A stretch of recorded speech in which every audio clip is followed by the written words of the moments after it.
More, what if you could read anyone instantly? Not to judge them, but to serve them. Imagine walking into a room and sensing not just faces and words, more, but the quiet weather of the heart where storms are brewing, where sunlight is breaking through, where someone simply needs a steady hand. More, this isn't mind reading, it's heart reading. And it begins with honoring the sacred dignity in front of you. Before you analyze, recognize. More. Before you conclude, consider. People are more than the moment you meet them. When you choose to see the person before the behavior, more, you become a safe place. And safe places are where truth rises to the surface. Start with the 3 channels: words, voice, and body. More, listen to what is said, how it is said, and what the body is quietly confessing. When words are bright but the voice is tight and shoulders are curled in, more, the message is mixed. Congruence, alignment across the 3 channels, signals comfort and honesty. Incongruence doesn't mean deception. More, it often means discomfort, fear, or unspoken need.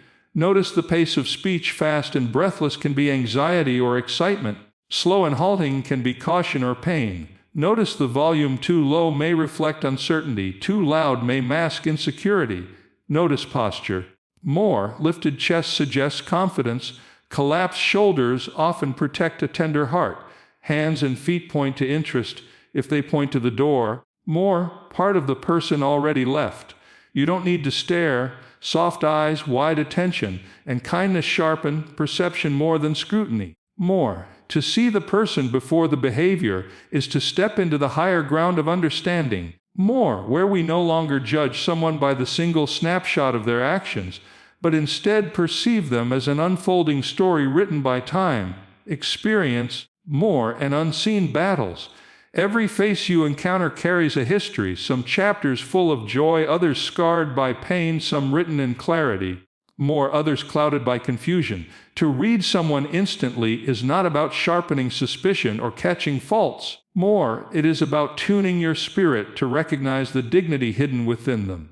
It is remembering that behind every gesture, every word, every silence, more, lies a soul longing to be valued and understood. When you choose to see the person first, rather than reacting to the behavior, more, you open a doorway for compassion, and compassion always reveals truth that judgment cannot. More, consider how easy it is to label someone by their surface actions. More, the impatient customer becomes rude, the withdrawn colleague becomes cold, the overly talkative friend becomes annoying. Yet each of these labels is but a shadow of reality. More, the impatient one may be carrying the weight of an urgent deadline or the fear of disappointing someone they love. More, the withdrawn one may be shielding a heart that has been bruised too many times. More, the talkative one may be crying out to feel noticed in a world that has dismissed them. More, reduce a person to their behavior is to miss the sacred story behind the mask. More, but when you begin to look past the outer noise and lean into the quiet whisper of their humanity, more, you discover that even the hardest expressions are often softened by hidden wounds. The truth is, no one acts without a reason. More, even when the reason is unseen. Seeing the person before the behavior requires slowing your own judgments. Too often, more, we rush to conclusions because we interpret through the lens of our own biases, experiences, or moods. More, but if you take a breath before responding, if you allow silence to do its work, you create space for discernment. Suddenly, more, the scowl on a face might not feel like an attack on you, but a mirror of their inner storm. Suddenly, more, the sharp tone may not strike you as disrespect, but as desperation. You cannot control the weather of another's heart. More, but you can choose whether to be a storm cloud or a shelter in their presence. The moment you decide to see the person first, more, you stop defending yourself against their behavior and start defending the truth of their worth. There is a deeper strength in this posture. More, when you see people as more than their outward actions, you build bridges where others build walls. More, trust forms in your presence because you are no longer reacting to surface waves, but are reaching for the current beneath. More, this is how true influence begins, not through force, not through manipulation, but through recognition. People open themselves to those who see them, more, not just those who hear them. When someone feels truly seen, their defenses soften, their honesty surfaces, and their heart begins to rest. More, you are no longer just a listener or an observer. You become a safe place where hidden truths can come into the light. And yet, this is not about naivety. More, seeing the person first does not mean excusing harmful behavior or ignoring boundaries. More, it means understanding that even wrong actions are often born of unmet needs, and while you may not allow the action to continue, more, you can still acknowledge the humanity within the person. You can correct without condemning, guide without shaming, more, and protect yourself without demeaning them. The ability to separate the worth of the person from the weight of their behavior is a mark of wisdom, more, for it means you discern with both clarity and compassion. So when you step into a conversation, a workplace, or a family moment, train your heart to ask, more, who is this person beyond what I am seeing right now? What story is shaping their words? What pain might be hiding beneath their posture? More, what longing is speaking through their eyes? These questions shift your perspective from reaction to revelation. And in that revelation, more, you begin to read not only their behavior, but the soul behind it. You will find that when you choose to see the person first, more, behavior becomes less of a puzzle to decode and more of a language to translate, a language that points to the deeper needs of safety, love, and belonging. More, by seeing beyond the behavior, you do more than read people, you restore them. And in that restoration, more, you embody the very wisdom that transforms encounters into moments of grace. To read people with wisdom, more, you must learn to pay attention to the three channels of human expression: words, voice, and body. Each is a thread, more, and together they weave the fabric of truth. The mistake many make is to listen only to words, forgetting that words can be polished, rehearsed, more, even defensive shields. But when you listen with your whole being, more, observing not just what is spoken, but how it is spoken and what the body silently reveals, you begin to glimpse the inner state of a person. More, the truth is rarely hidden in a single channel. It emerges when you align all three together, more, discerning whether they flow in harmony or stand in contradiction. Words may deceive, but voice trembles, more, and the body cannot fully disguise the burdens it carries. Consider words first. They are the most obvious, but also the most deceptive. More, people are trained to say what is expected, to craft answers that avoid conflict, to wear masks of politeness. More, words alone often tell you little about the deeper state of the heart. That is why you must listen beneath the literal meaning. More, does the person speak in generalities or in specifics? Do they answer quickly or with hesitation? More, do they change subjects abruptly or circle around the same point again and again? Each of these signals carries a message, not of deception necessarily, more, but of the deeper conditions shaping their communication. Sometimes words are like curtains, pretty on the outside, but designed to cover what lies behind. More, to focus on words alone is to mistake the curtain for the window. Then there is the voice, the instrument of emotion. More, the voice betrays what the lips try to hide. A person can say, "I'm fine," but their tone may carry the quiver of sadness, the tightness of stress, more, the flatness of exhaustion. The melody of speech, its rhythm, pace, pitch, and volume, often tells you more than the lyrics. More, a rising pitch at the end of sentences may reveal uncertainty. A rushed tempo may point to anxiety or overexcitement. A voice that drops in tone, more, almost retreating into itself, may signal resignation or grief. The voice is like the wind, invisible, but you can feel its direction if you pay attention. More, those who listen carefully to the voice hear the soul speaking, even when the words are guarded. And then comes the body, more, the oldest and most honest communicator. The body tells truths we do not even know we are confessing. More, shoulders drawn forward may signal defensiveness or shame. A chest lifted and open may reflect confidence or trust. More, hands fidgeting restlessly may point to nervous energy, while stillness can be either calmness or suppression. More, feet angled toward the exit often reveal the mind has already left the conversation. The eyes themselves speak volumes, shifting away when discomfort rises, more widening with surprise, narrowing when guarded. Unlike words, the body is not rehearsed. Unlike the voice, it is harder to manipulate. More, it often leaks the reality of the heart in subtle but unmistakable cues. The key is not to isolate one channel, more, but to see how they align or fail to align. When words, voice, and body move together, you witness congruence, and congruence usually signals sincerity. More, when someone says they are excited, and their voice is lively and their body leans in, you can trust the emotion is real. More, but when words say one thing while voice and body say another, you are standing in the space of incongruence. More, this does not always mean dishonesty. It often means inner conflict, unspoken fear, or unacknowledged need. The friend who says, I'm over it, with a flat voice and downcast eyes is not lying, they are protecting.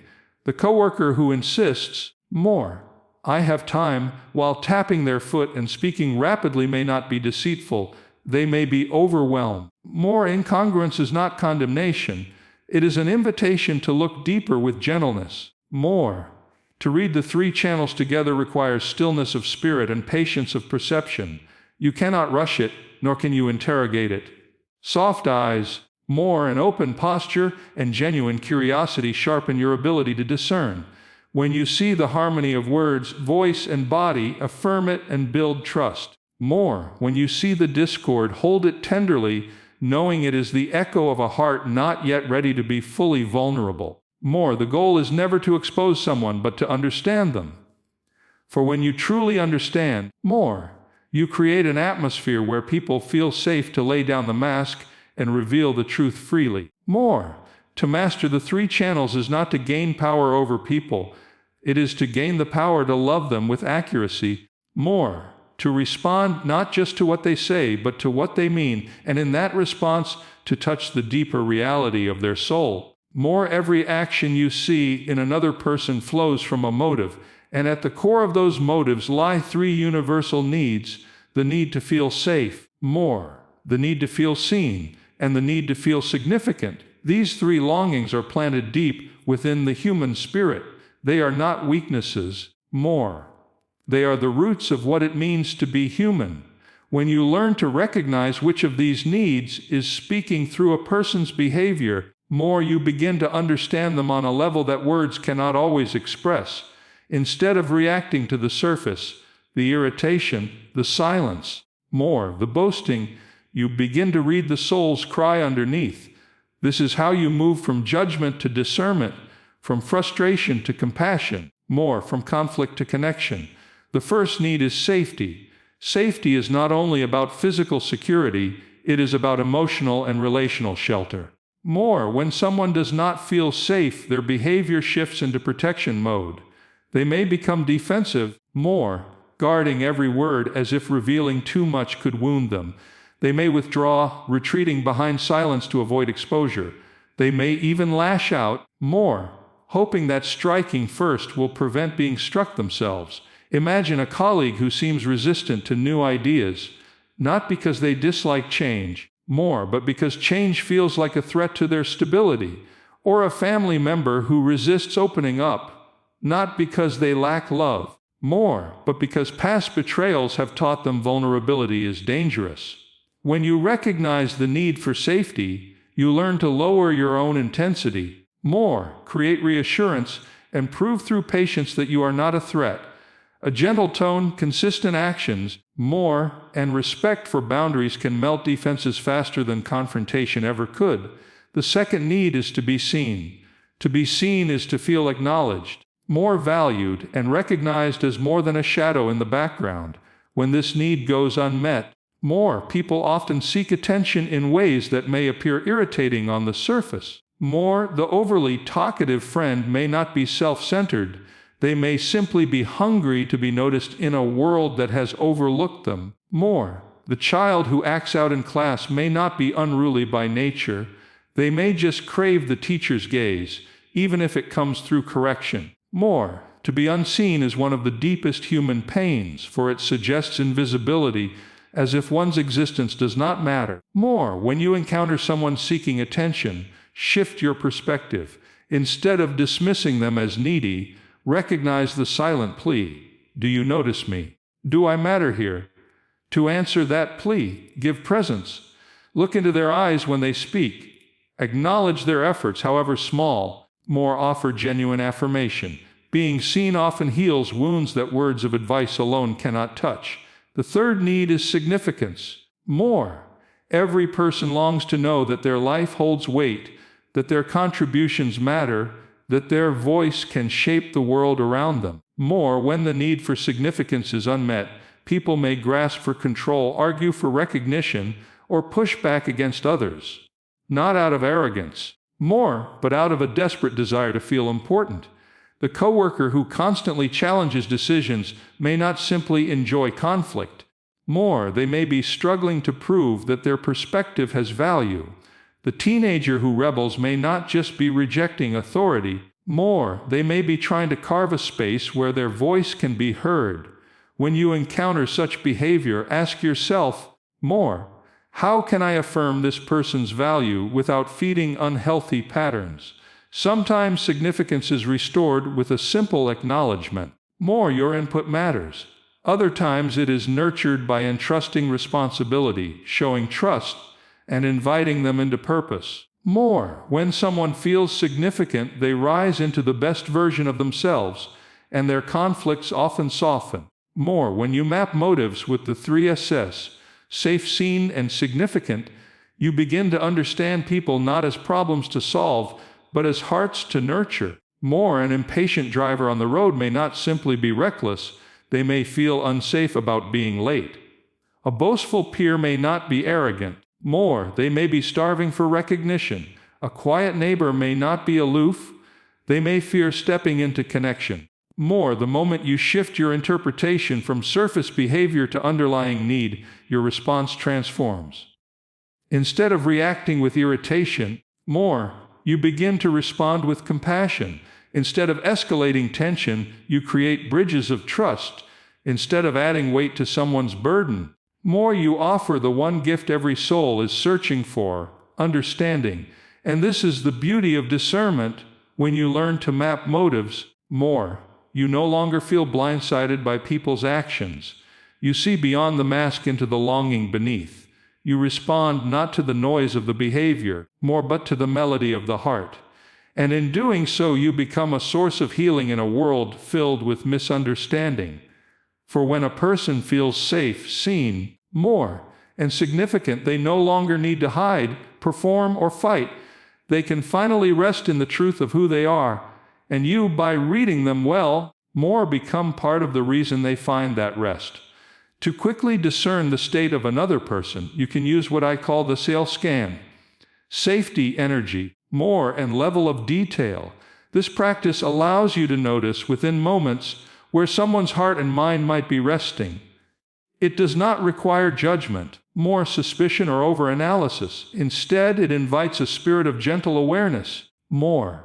Think of it as tuning your inner ear to the quiet signals that reveal whether someone feels secure or guarded, whether their energy is settled or scattered. More, whether their communication reflects clarity or confusion. By reading these 3 dimensions together, more, you gain a deeper understanding of the person before you and can choose how to respond with grace, patience, or encouragement. More, safety is the first signal to scan. You can often tell in seconds if a person feels safe or unsafe in your presence. When safety is low, more, their posture tends to close inward, arms crossed, legs tucked, minimal eye contact. Their words may be clipped, short, or vague. More, as though they are guarding themselves from being misunderstood or judged. When safety is high, their body is more open, more, their eyes more willing to meet yours, and their words flow naturally. Think of how a child responds when they feel safe. They laugh freely. More, ask questions without fear and express what's really on their mind. Adults are no different. We all crave that same assurance. More, if you notice signs of low safety, you can lower your own intensity, soften your tone, and give space. More, the goal is not to force someone to open, but to create an atmosphere where opening feels possible. Safety is the soil in which trust grows. More, the second part of the scan is energy. Energy reveals the emotional climate of a person's inner world.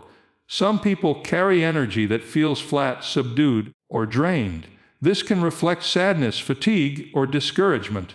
Others carry spiky energy, restless movements, rapid speech, more heightened volume, that may signal stress, anger, or excitement boiling too close to the surface.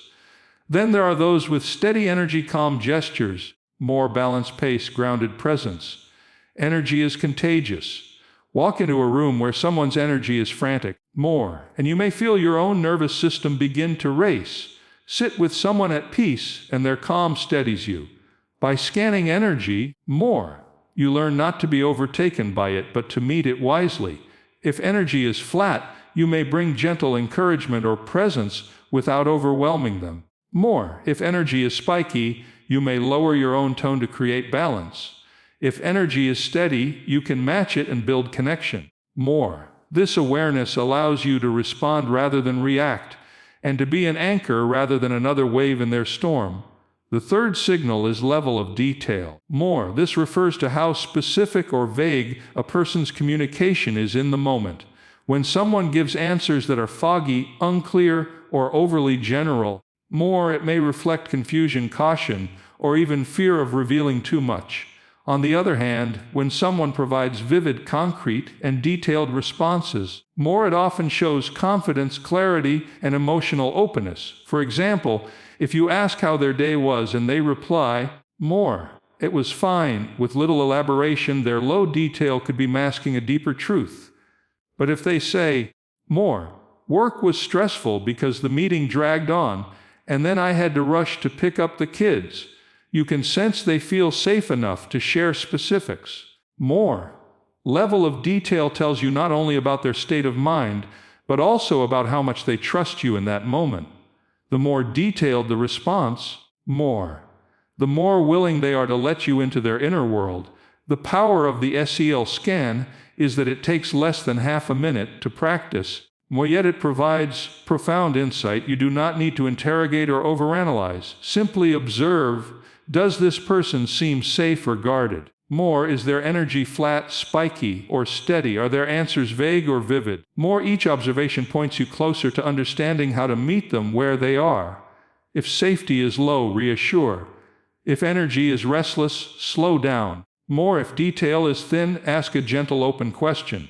If detail is rich, affirm and reflect what you hear. When you practice the SEL scan, you begin to see people not as puzzles to solve, but as souls to serve. It is not about reading them with suspicion, but about listening with compassion. The scan is not for control, it is for connection. With time, you will notice that your ability to discern grows sharper, but so does your patience, empathy, and humility. People reveal themselves at the speed of trust, and the CL scan helps you set the pace for that revelation. By reading safety, energy, and level of detail, you transform simple interactions into opportunities for healing, encouragement, and deeper understanding. Holy listening is the art of tuning not only your ears, but your spirit to another person, so that they feel fully received, not judged, not hurried, not dismissed. It is a way of listening that transcends ordinary hearing. Ordinary listening waits for a pause to reply. Holy listening waits for the heart to open. Ordinary listening hears words. Holy listening hears the meaning beneath them. Ordinary listening is concerned with responding quickly. Holy listening is concerned with creating space where truth can rise naturally. This kind of listening does not require special training or grand effort. It requires presence, patience, and reverence for the sacred dignity within the one speaking. When you practice holy listening, you turn an ordinary moment into holy ground, because the one before you feels honored in your presence. The first step in holy listening is to slow your own inner rhythm. Most people listen while their mind races ahead, rehearsing responses, forming opinions, or deciding what to say next. This divided attention is felt and it makes the speaker close up rather than open up.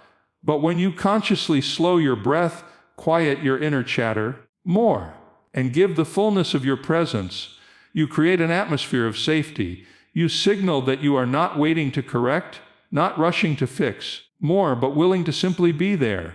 And often, the calm of your spirit becomes contagious. As you settle, they settle. As you breathe deeply, more, they unconsciously mirror it. Before words even matter, your stillness has already spoken. You are safe with me. Another dimension of holy listening is mirroring, not manipulation, but gentle alignment. If someone speaks softly, more, you soften your tone. If someone speaks with energy, you meet them with attentive energy.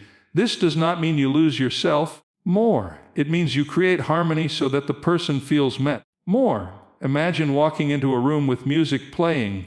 You instinctively adjust your voice and pace to the rhythm. More holy listening is like adjusting to the music of another soul. When you mirror their tone and pace, they feel resonance. More, that resonance communicates something profound. You and I are not at war. I am with you in this moment.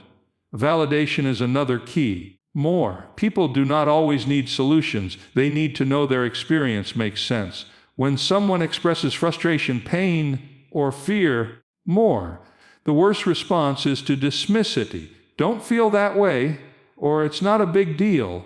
Such phrases close hearts rather than open them. More, validation, on the other hand, is a bridge. Simple words like, more, I can see why you'd feel that, or that must be heavy for you, do not require agreement with their perspective. More, but they acknowledge the weight of their reality. Validation communicates, you make sense. And when a person feels they make sense, more, they begin to trust you with even deeper truths. Holy listening also requires the courage of silence. Silence is not emptiness, it is space. When you ask a gentle clarifying question such as, more, what matters most to you here?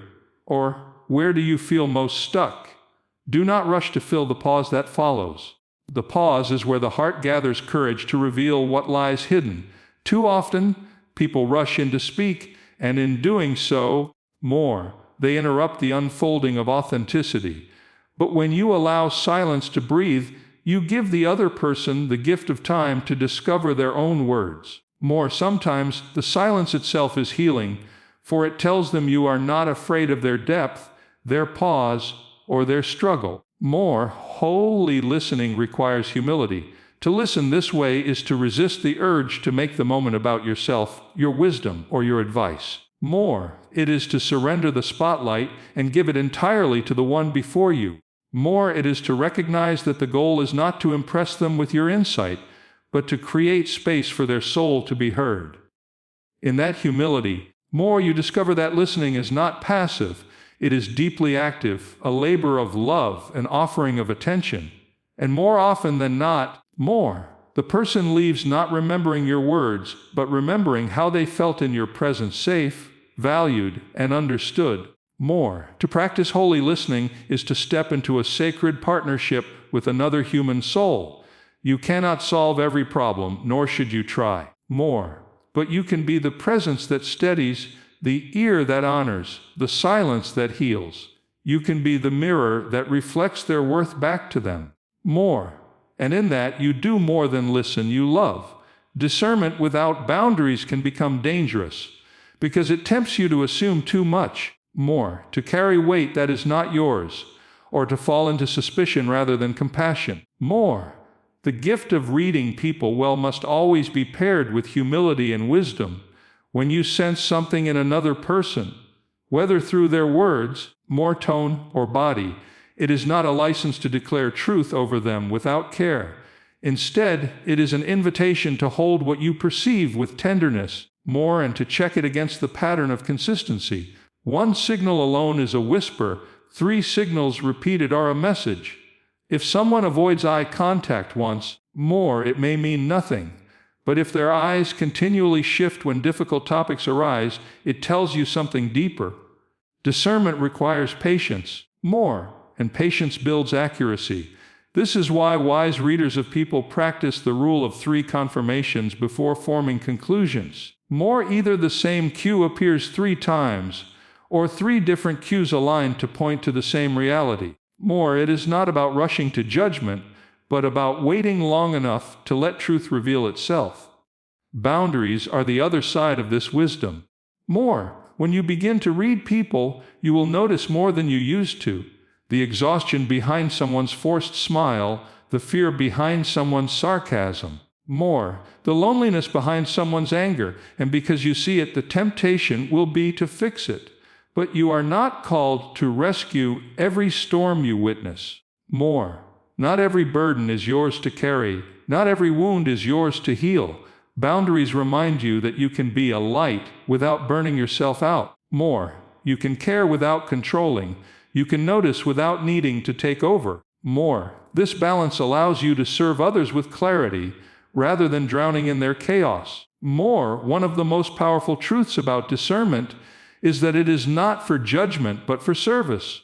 More, when you notice incongruence, when words and body conflict, when tone does not match the message, it is not your task to expose someone or corner them. More, it is your task to respond in a way that gives them space to be honest without forcing them to reveal more than they are ready to. You might gently say, "More, I hear you saying everything is fine, and I also notice this seems heavy for you. More, I just want you to know I'm here if you need support." This approach acknowledges what you've seen but keeps the boundary clear. It does not demand, or it simply invites. This is discernment with humility, and humility protects both you and them. Boundaries also mean knowing when to step back. More, there will be times when what you read in another person reveals manipulation, hostility, or danger. In such moments, love does not mean staying entangled. More, love means protecting yourself and preserving your peace. More, just because you perceive the hidden motives in someone does not mean you are responsible for tolerating their harm. More, a boundary is not a lack of compassion, it is compassion with wisdom. When you step back from unhealthy dynamics, you are not abandoning the person. More, you are refusing to enable what destroys them or you. To practice discernment with boundaries is to walk a fine line of grace. You remain open, more, compassionate and attentive, yet you remain anchored, refusing to be swept away by every signal you notice. More, it is about being a mirror of truth without becoming a sponge that soaks up everyone else's pain. The goal is not to become a savior, more, but a steady presence. And sometimes the most powerful presence is not in fixing or advising, but in holding space, speaking encouragement, more, simply walking away when the atmosphere turns harmful. In the end, discernment without boundaries becomes suspicion, more, and boundaries without discernment become cold detachment. But together, more, they create a balance that allows you to read people with love and respond with wisdom. More, you become the kind of person others feel safe around, because they know you see without condemning, you notice without exploiting, more, you care without controlling. And as you walk in this balance, more, you discover that reading people is not about gaining an advantage over them. It is about guiding every encounter toward light, truth, and restoration. More, this is how you turn perception into compassion, and compassion into transformation. More, the ability to read people is not about sharpening suspicion or gaining power over them. It is about learning to honor the hidden story each soul carries. More, when you look beyond behavior and see the person, when you listen not only to words but to the voice and body, more, when you map motives through the need to feel safe, seen, and significant, when you scan for safety, energy, and detail, more, when you practice holy listening with patience and silence, and when you balance discernment with boundaries, you become more than an observer. More, you become a light in someone's darkness, a safe space in their storm, a mirror that reflects their worth back to them. More, the true gift of reading people is not in exposing them, but in restoring them. More, it is not to corner someone in their contradictions, but to create room for them to step into honesty. It is not to feed your ego, but to lift their spirit. More, every encounter becomes sacred when you choose compassion over reaction, presence over haste, discernment over assumption. More, the world does not need more critics, it needs more people who can read hearts with tenderness and respond with grace. So carry this truth with you. More, every person you meet longs for safety, longs to be seen, longs to know their life holds significance. More, if you can meet those needs, even in small ways, you will not just read people instantly, you will touch them deeply. And in touching them, more, you will also be transformed, for the greatest understanding you gain in others is the reminder that every soul, including yours, is worthy of love,